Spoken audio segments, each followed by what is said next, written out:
kalian? Kangen gak sih sama Rose Angel? Kangen dong ya, pasti kangen sama adik-adik semua.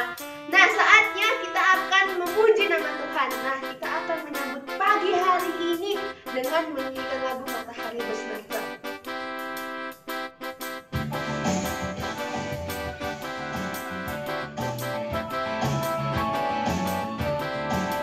Ikutin Rose ya.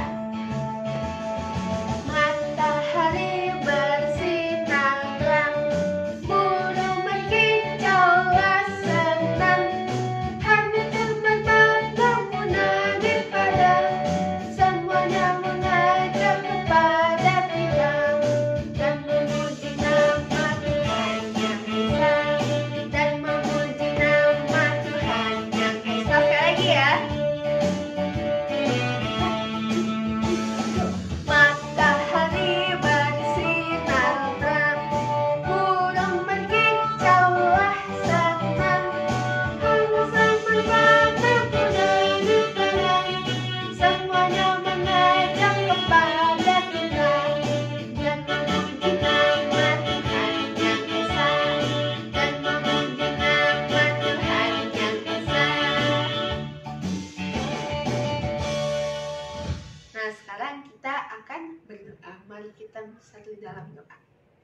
Tuhan Yesus, sekarang kami ingin melanjutkan ibadah kami.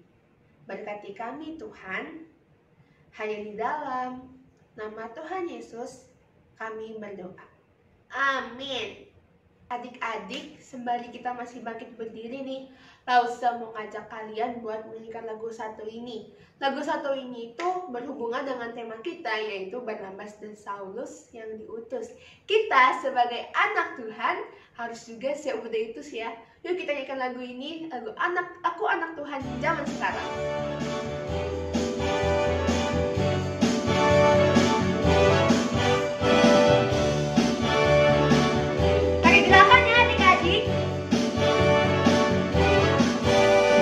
Aku anak Tuhan zaman sekarang, tak mau serupa dengan dunia. Aku anak Tuhan zaman sekarang, hidupku jadi miliknya. Asik, asik, tanganku, kakiku, memuji Tuhan. Mulutku, hatiku, bernyanyi bagimu. Aku anak Tuhan zaman sekarang, tak mau serupa dengan dunia. Aku anak Tuhan zaman sekarang, hidupku jadi miliknya.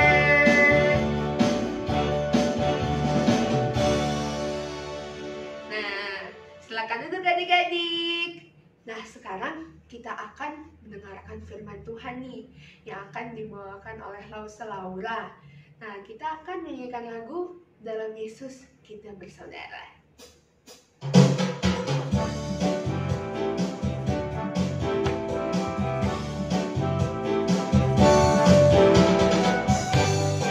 Saya tepuk tangan adik-adik ya.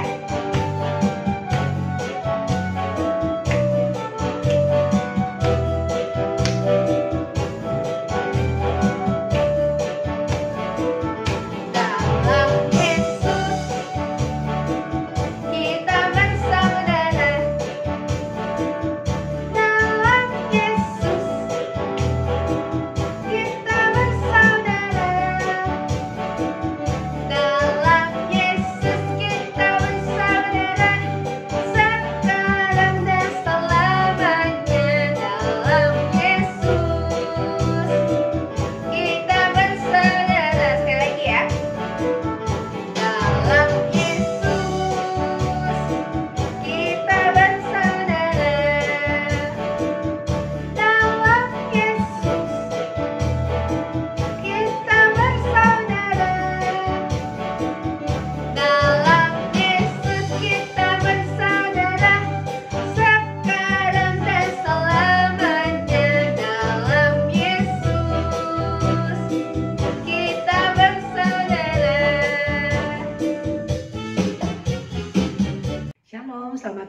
pagi adik-adik yang dikasihi Tuhan. Kita berjumpa kembali di sekolah minggu. Pada minggu ini Lause hari ini akan membawakan satu cerita ya, cerita yang cukup menarik. Sebelumnya mari kita sama-sama lipat tangan, kita tutup mata, kita mau berdoa sungguh-sungguh sebelum kita mau mendengar firman Tuhan. Kita berdoa ya. Tuhan Yesus, saatnya kami mau mendengar cerita Alkitab. Tuhan tolong supaya kami mengerti dan kami lakukan di dalam kehidupan kami. Tuhan, tolong kami supaya sebagai anak-anak Tuhan, kami sungguh-sungguh memperhatikan setiap firman Tuhan yang diceritakan oleh Lause. Sehingga besar nanti kami menjadi anak Tuhan yang mengerti akan firman Tuhan. Terima kasih, berkati Lause yang akan menyampaikan cerita hari ini. Di dalam nama Tuhan Yesus kami sudah berdoa. Amin. Nah, adik-adik, hari ini kita lihat kalau yang adik-adik yang sudah kelas besar, mulai dari kelas 3, 4, 5, 6, silakan pegang Alkitabnya. Kita mau siap membaca dan kita mau mendengarkan ceritanya ya.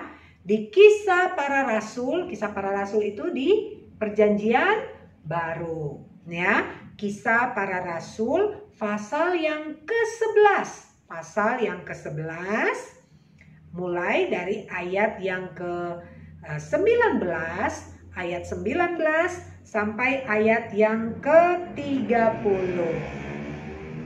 Kisah Para Rasul pasal yang ke-11 ayat 19 sampai ayat yang ke-30. Nah, Lause akan baca buat kita secara cepat. Adik-adik yang ada di rumah perhatikan ya. Perhatikan apa yang Lause baca ya. Yang pegang Alkitab sambil membaca, sambil melihat di Alkitab masing-masing. Oke? Yuk. Mulai dari ayat 19 Lause bacakan ya. Sementara itu banyak saudara-saudara telah tersebar karena penganiayaan yang timbul sesudah Stefanus dihukum mati. Mereka tersebar sampai ke Fenisia, Siprus dan Antioquia. Namun mereka memberitakan Injil kepada orang-orang Yahudi saja. Akan tetapi di antara mereka ada beberapa orang Siprus dan orang Kirene yang tiba di Antioquia dan berkata-kata juga kepada orang-orang Yunani dan memberitakan Injil bahwa Yesus adalah Tuhan. Dan tangan Tuhan menyertai mereka dan sejumlah besar orang menjadi percaya dan berbalik kepada Tuhan. Maka sampailah kabar tentang mereka itu kepada jemaat di Yerusalem. Lalu jemaat itu mengutus Barnabas ke Antioquia. Setelah Barnabas datang dan melihat kasih karunia Allah, bersukacitalah ia menasihati mereka supaya mereka semua tetap setia kepada Tuhan. Karena Barnabas adalah orang baik, penuh dengan Roh Kudus dan iman, sejumlah orang dibawa kepada Tuhan. Lalu pergilah Barnabas ke Tarsus untuk mencari Saulus dan setelah bertemu dengan dia, ia membawanya ke Antioquia.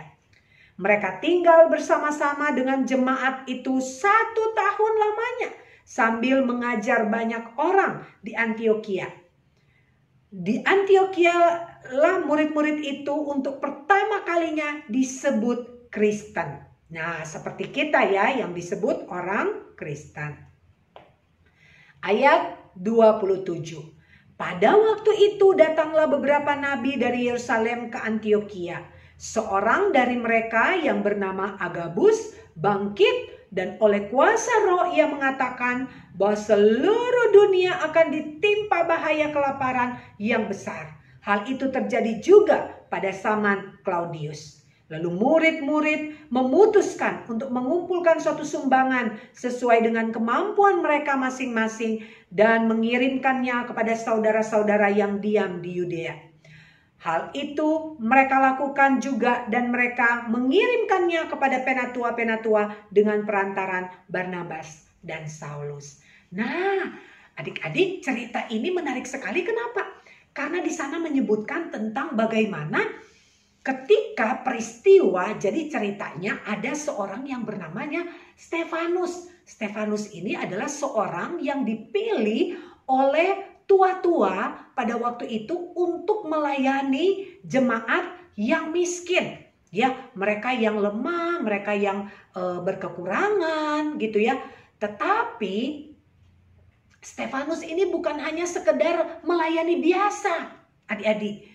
Tapi Stefanus ini dikatakan, ya, kalau kita lihat di Kisah Para Rasul ayat yang ke-6 itu dijelaskan bahwa Stefanus ini penuh dengan roh. Dia bisa melakukan mujizat. Apa itu mujizat? Mujizat itu adalah sesuatu yang dilakukan hanya orang-orang khusus, hanya hamba Allah, seperti yang dilakukan oleh Yesus, yaitu melakukan mujizat seperti membangkitkan orang mati, menyembuhkan orang yang punya penyakit yang tidak bisa disembuhkan, ya. Nah, itu yang namanya mujizat. Jadi mujizat itu adalah sesuatu yang tidak dapat dilakukan oleh manusia biasa. Hanya orang-orang tertentu atau orang-orang khusus yang bisa melakukan mujizat. Nah, Stefanus bisa lakukan itu. Lalu Stefanus ini dibunuh ceritanya, adik-adik, ya. Padahal dia melakukan yang benar, tapi dia difitnah, dia dikatakan yang gak benar, sehingga akhirnya itu dia dilempari batu dan dia mati. Tapi justru dalam kondisi seperti ini, peristiwa Stefanus ini menjadi gempar. Kalau kita pakai istilah sekarang, jadi viral, adik-adik, ya. Cerita tentang Stefanus ini jadi viral. Nah, itu menjadi awal di mana orang percaya semakin bertambah. Waktu Injil diberitakan, orang semakin percaya. Kenapa? Karena ada kekuatan, adik-adik. Ada kuasa Allah di sana. Jadi berita yang kita dengar, yang mereka dengar pada waktu itu bukan cuma cerita-cerita dongeng, bukan cuma cerita-cerita yang kita dengar, ya, yang tidak ada pengaruh apa-apa, cuma cerita-cerita dongeng atau cerita-cerita kartun yang kita dengar di televisi, di YouTube. Tetapi ini adalah cerita firman Tuhan, ya. Itu yang mereka dengar, bagaimana Injil itu bekerja dengan luar biasa. Injil itu adalah kabar baik, yaitu yang kalian suka dengar setiap minggu ketika lause-lause cerita. Nah, itu yang namanya Injil. Injil adalah kabar baik. Injil, kabar baik atau firman Tuhan itu punya kuasa, adik-adik. Kuasa untuk apa? Kuasa untuk mengubahkan kita. Ubah apanya yang diubah, lause? Banyak, adik-adik. Yang diubahkan apa? Sifat kita, karakter kita, ya. Kalau kita yang tadinya suka marah, pemalas, nggak tanggung jawab, kalau disuruh buat PR, kita malas bikin PR. Nah, kuasa firman Tuhan sanggup mengubah kita. Kalau kita jadi anak yang penakut, apa-apa takut, apa-apa panggil mama, panggil papa, nggak berani ngerjain sendiri. Kuasa firman Tuhan, kita baca firman Tuhan, kita doa minta tolong Tuhan, tolong saya supaya saya nggak terlalu takut. Dia sanggup mengubah kita, adik-adik. Yang penakut jadi pemberani, ya. Yang tidak percaya diri, apa-apa kalau di sama ibu guru di sekolah, coba siapa? Sumpama Grace, coba jawab ini. Padahal tahu loh, tapi nggak berani ngomong, ya. Atau di sekolah minggu langsung panggil, siapa yang mau maju ke depan ayat hafalan? Takut-takut, padahal di rumah sudah menghafal. Kenapa? Karena nggak percaya diri. Nah, kuasa firman Tuhan, kuasa Allah itu sanggup mengubah kita, adik-adik. Dari yang penakut jadi pemberani, jadi yang nggak percaya diri jadi percaya diri, dari yang pemalu jadi nggak pemalu lagi, ya. Jadi berani. Nah, itu luar biasa. Sama, adik-adik, dengan murid-murid pada waktu itu. Murid-murid pada waktu itu serba takut. Takut ditangkap, takut nanti dianggap bahwa mereka menyebarkan ajaran gak benar, takut nanti mereka dimasukkan ke penjara, takut mereka dihukum dan dilempari batu. Zaman dulu mungkin orang-orang takut. Tapi setelah kejadian Stefanus, Maka orang-orang percaya saat itu jadi berani, jadi lebih berjuang untuk memberitakan Injil. Nah, luar biasa bukan? Bagaimana kuasa firman Tuhan itu sanggup mengubahkan kita? Nah, adik-adik, luar biasa. Peristiwa ini terjadi di satu kota yang namanya Antioquia, ya. Tidak mudah adik-adik. Kenapa? Karena Antioquia, kalau kita tahu, kota Antioquia itu adalah semacam kayak kota terbesar. Jadi di kerajaan Romawi ada 3 kota yang terbesar, yaitu kota Roma, kota Alexandria, dan kota Antioquia. Nah, kota Antioquia ini adalah kota yang berada di tengah-tengah antara timur dan barat. Nah, jadi dia menjadi kayak semacam dia tuh ada di pusat kota, dia tuh ada di tengah-tengah. Kalau ada di tengah-tengah itu secara geografis ya adik-adik perlu tahu. Contoh kayak kita nih, kita ada di Jakarta. Jakarta ini adalah ibu kota. Segala macam orang pengen datang ke Jakarta. Untuk apa? Untuk belajar, untuk cari pekerjaan, untuk mengadu nasib, atau untuk apa ya? Adik-adik nggak ngerti lah mengadu nasib. Maksudnya orang datang ke Jakarta ingin melakukan sesuatu hal-hal yang besar. Kenapa? Karena Jakarta adalah kota yang maju, ibu kota. Di sini punya banyak peluang. Ya, sama Antioquia kira-kira seperti itu. Nah, tapi ada kelemahannya adik-adik. Orang di Jakarta, coba perhatikan. Orang-orang di Jakarta dibanding dengan orang-orang yang ada di daerah cukup berbeda. Bedanya apa? Orang-orang di Jakarta lebih egois, lebih nggak peduli sama tetangga, sama orang di sekitar, ya, lebih hidup individualis atau hidup untuk diri sendiri, ya. Adik-adik, itu namanya orang kalau tinggal di kota besar, jadi pokoknya mikirnya buat diri sendiri. Nah, itu nggak bagusnya kalau di kota besar ya. Kalau di daerah kita masih suka memperhatikan tetangga kita, teman sekolah kita, masih terasa sekali bagaimana kalau kita hidup di daerah. Sama adik-adik. Di Antioquia pun begitu, karena kota yang maju dan kota yang punya boleh dikatakan ini adalah kota pendidikan, karena di sana orang bisa menimba ilmu. Tapi di sana ilmu filsafat pada waktu itu ya adik-adik belum zaman sekarang ya. Ada sekolah, berbagai macam sekolah, mulai dari TK, SD, SMP, SMA sampai universitas. Kalau zaman dulu masih ada yang namanya sekolah filsafat. Itu pun hanya orang-orang tertentu adik-adik yang bisa sekolah ya. Jadi adik-adik bisa bayangkan nggak sekolah yang kota yang cukup modern, canggih, orang-orangnya juga pintar-pintar ya.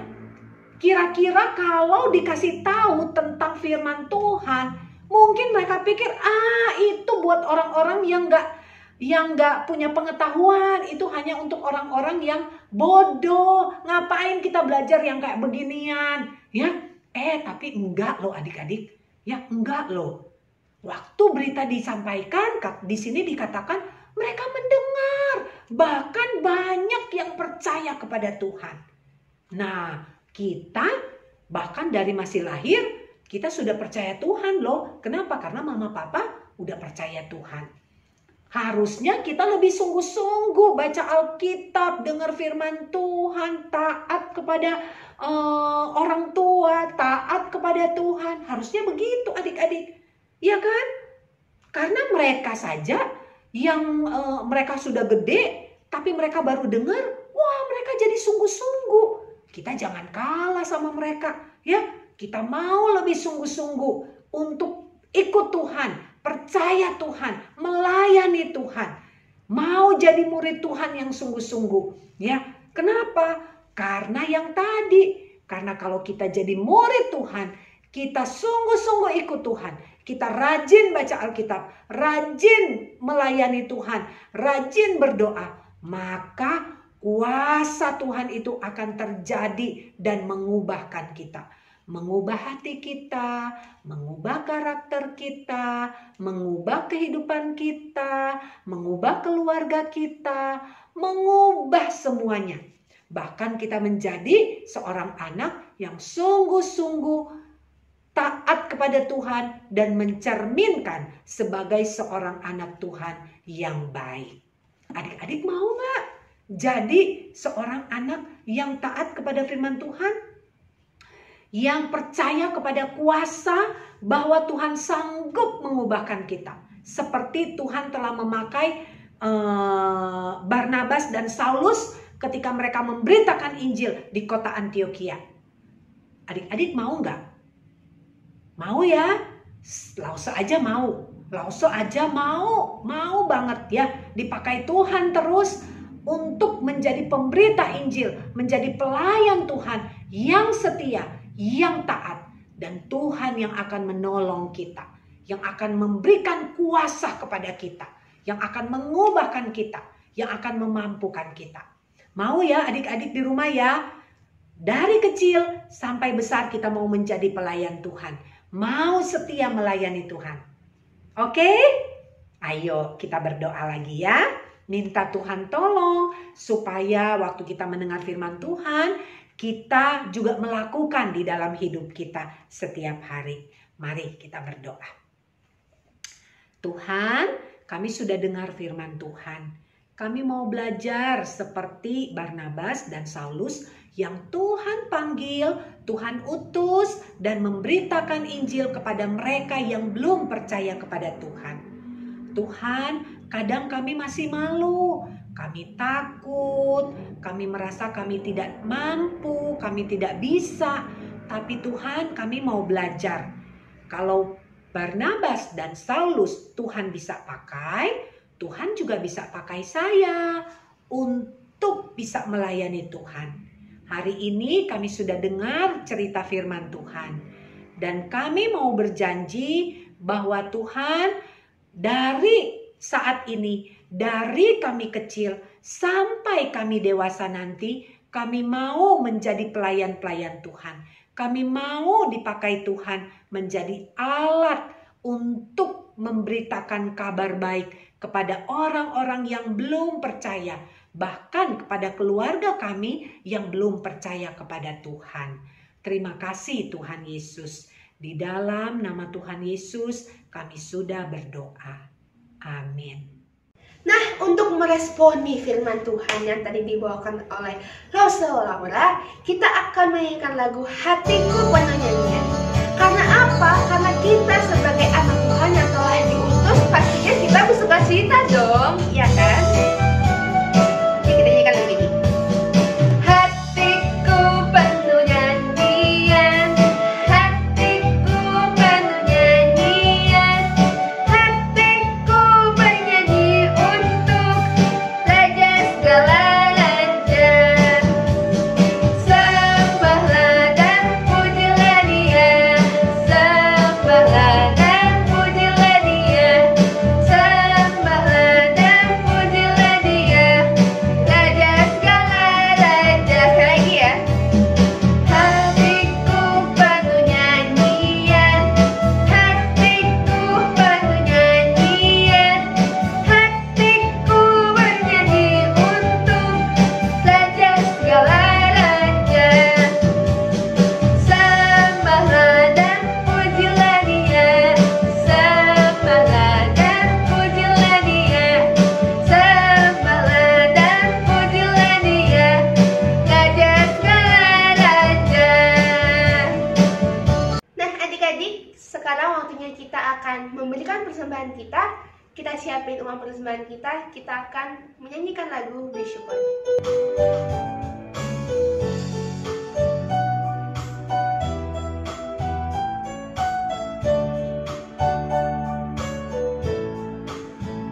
Bersyukur, bersyukur, bela syukur, bersyukur, susah ataupun senang bersyukur.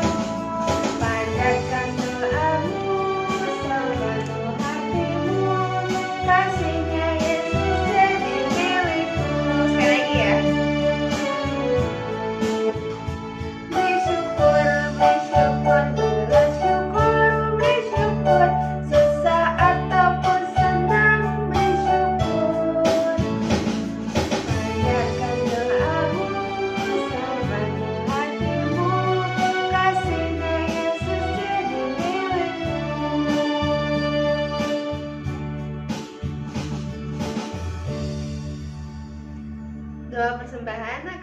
oleh teman kita, Winnie. Teman-teman, mari kita berdoa. Tuhan Yesus, terima kasih karena kita sudah mengumpulkan persembahan ini. Terimalah persembahan ini, Tuhan. Dalam nama Tuhan Yesus kami berdoa, amin. Amin. Terima kasih, Wiwi. Nah, adik-adik, Rosa ada pengumuman penting nih. Jadi pada tanggal 3-4 Juli 2021, Sekolah Minggu GKI Cibubur akan mengadakan Sekolah Injil Liburan Online. Pendaftarannya kapan sih, Rosa? Pendaftarannya akan dibuka sampai tanggal 30 Juni 2021. Pembicaranya siapa? Pembicaranya nanti ada Rosa Tatang nih, Rosa Widi, sama Rosa Marta tentunya. Jadi adik-adik ingetin mama papa ya supaya daftar Sekolah Injil Liburan Online. Rosa tunggu kehadiran kalian ya. Nah, ibadah kita sudah selesai. Sekarang kita akan menutupnya dengan bernyanyi Bapa Terima Kasih.